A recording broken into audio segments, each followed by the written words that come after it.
भगवान समर्थ है, इसलिए मैंने भगवान से संबंध बना लिया। उनके बिना मेरा नहीं चलेगा, नहीं चल सकता, मेरी शक्ति नहीं है, मुझे सहारा चाहिए। मैं अज्ञानी हूं, मेरा दिमाग काम नहीं करता, तो मैंने जिनवाणी को मां बना लिया। सब कुछ मेरे पास है, रास्ता भी है, चल रहे, लेकिन मैं रास्ते पे चलना नहीं जानता, तो चलना कौन सिखाएगा? पैर मेरे पास हैं,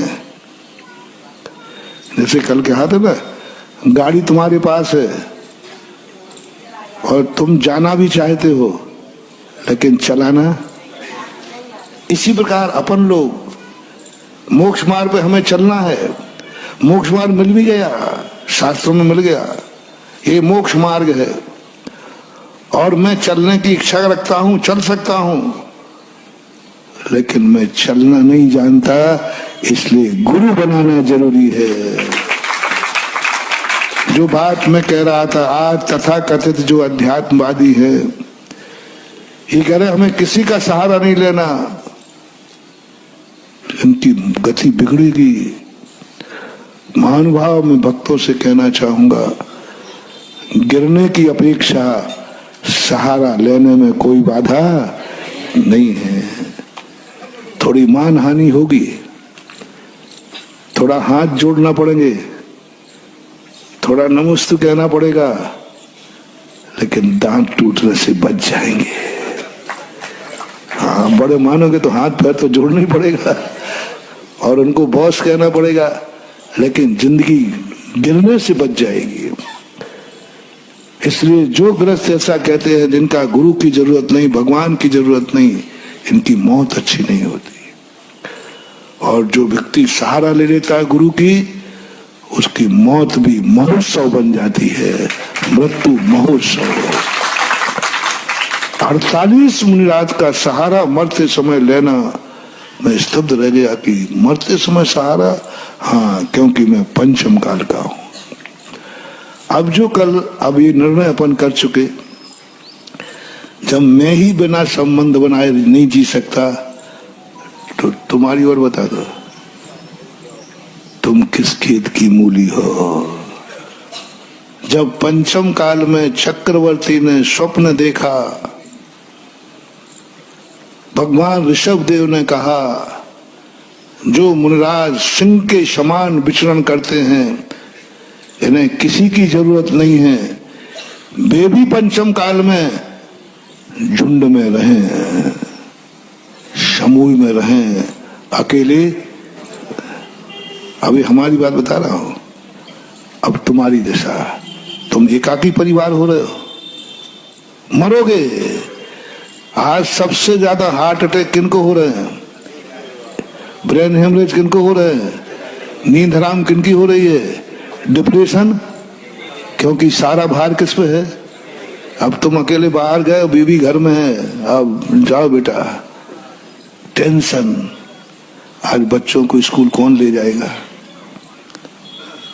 आज दुकान, क्योंकि और पहले बोलो ना, 10 लोग परिवार में है, क्या फर्क पड़ता है? 10 लोग, कोई टेंशन नहीं, कोई भी बच्चों को भेज देगा, कोई भी दुकान खोल लेगा। पंचम काल में जब मुनियों को झुंड में रहने की बात कही है, तो श्रावक को भी अपने घर में झुंड में ही रहना चाहिए, ये आगम की आज्ञा है। आज जो एकाकी फैमिलियां चल रही हैं, ये बहुत बड़ा नाश कर रही, बहुत खतरा है मानव। थोड़ी सी मानहानि है, कोई तुम्हें टोकने वाला है, बस इतनी सी कमी और कुछ नहीं। टोकने वाला है, अकेले रह जाओ तो मैं किसी की टोक नहीं सुनूंगा। इकट्ठी रहोगे तो सासू पूछेगी, बहू इतने बजे कहाँ है जा रही, बस ये आफत है। और बहू कहती मुझे है ना, और इतनी सी मानहानि, उसने इतना ही पूछ लिया, बहू कहाँ गई थी, बहू इतनी लेट। बस ये सहन नहीं है आज की नारी को, इसलिए आज नारी जीवन खतरे में है। महानुभाव, जैसे मैंने कहा कि यदि मैं थोड़ा सहारा ले लेता हूं तो हमें भगवान के हाथ पैर जोड़ना पड़ेंगे, गुरु को भी जोड़ना पड़ेंगे, उनकी भक्ति करना पड़ेगी उनके सामने हमें झुकना पड़ेगा, बस इतना ही। झुकने में और गिरने में कितना अंतर है। झुक जाओगे तो गिरने से बच जाओगे, और गिर जाओगे तो फिर झुकने लायक भी नहीं रहोगे। झुकना और गिरना कितनी अच्छी बात है। किसी का सहारा लेंगे तो हमें झुकना पड़ेगा, लेकिन गिरने से, और झुकना नहीं किया तो गिर जाओगे कि फिर कभी झुकने लायक। इसलिए आप लोग गृहस्थी में थोड़ा झुक जाओ, झुक जाओ,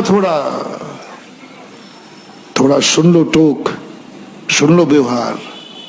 यही बात है ना कि तुम्हारे घर में संयुक्त में रहोगे तो एक रोटी 4 लोग मिलके खाएंगे, पाव रोटी मिलेगी ना।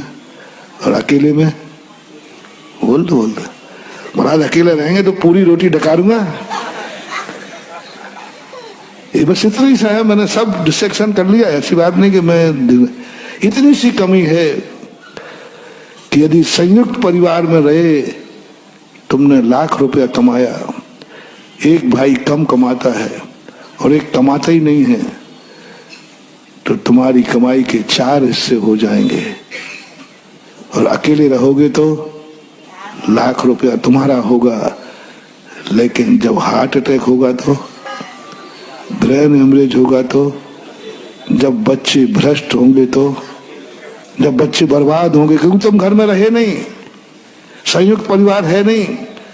और उनकी तो और हालत खराब है, जो एकल फैमिलियां हैं और मियां बीवी सर्विस में हैं। अब बच्चों के क्या होगा? दोनों सर्विस में हैं और संयुक्त परिवार है नहीं, बच्चे क्या होंगे? बचा लोगे लाख रुपया, कल के दिन बच्चा तुम्हारी मुंह पे ऐसी कालिक फोड़ेगा, फिर भी लाख रुपया रगड़ते रहना मुंह पे ऊपर, वो तो कालिक पहुंच जाएगा। इसलिए मेरा कहना है, जिनवाणी ने हम साधुओं को, जो हमें अकेले रहने में कोई बाधा, और रहना में अकेला रहना सर्वश्रेष्ठ है, सर्वश्रेष्ठ है, उसके लिए ऋषभ देव ने क्या कहा? मानता हूं तू शेर है। चक्रवर्ती ने कहा बोला शेर झुंड में? तब भगवान ने कहा हाँ, पंचम काल में शेर जभी तक सुरक्षित है, बोलो ना, झुंड में है। अकेले शेर को देखकर कुत्ता भी भौंकते हैं रे। किसको देखकर? अकेले शेर को देखकर कुत्ता भी भौंकते हैं।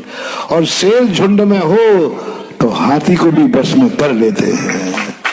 अकेला शेर हाथी का शिकार नहीं कर पाता, झुंड में हो तो। कलिकाल के अंदर शेर को, यानी साधु को भी झुंड में रहने की बात चक्री ने स्वप्न में देखी। इसको लेकर के आप लोगों से मेरा कहना है, आज के बच्चे बच्चियों से कहना है, सबसे पहले बापों से कहना है, बाप अपनी पहले बेटी लोग संयुक्त परिवार में देते थे। अरे कुछ नहीं कह होगा, ये छोकरा कुछ भी नहीं कमाएगा, क्या कहते थे? अरे छोकरा कमाता नहीं है तो क्या कहता था लड़की बाप? अरे छोकरा कुछ भी नहीं कमाएगा, इतना बड़ा परिवार है कि एक एक टुकड़ा भी मिलेगा तो मेरी बेटी पल जाएगी, पल जाएगी। आज सबसे ज्यादा तुम बताओ बेटी को संयुक्त परिवार में देना चाहोगे कि एकल परिवार में? आज की फैशन पूछ रहा हूं, एकल परिवार की फैशन बन गई है, फैशन बन गई है। हाँ, इस घर में कोई ज्यादा दिक्कत नहीं है, बेटा अकेला रहता है, विदेश में नौकरी करता है, सर्विस में है, तुम खुश होते हो, लड़की भी खुश होती है। नहीं बहुत अच्छा है, अकेले लड़का है, दूसरा है ही नहीं। ये सोच कैसे बन गई? कलयुगी सोच से, ये पाश्चात्य सभ्यता के सोच से। हमारे भारत के सोच नहीं थे।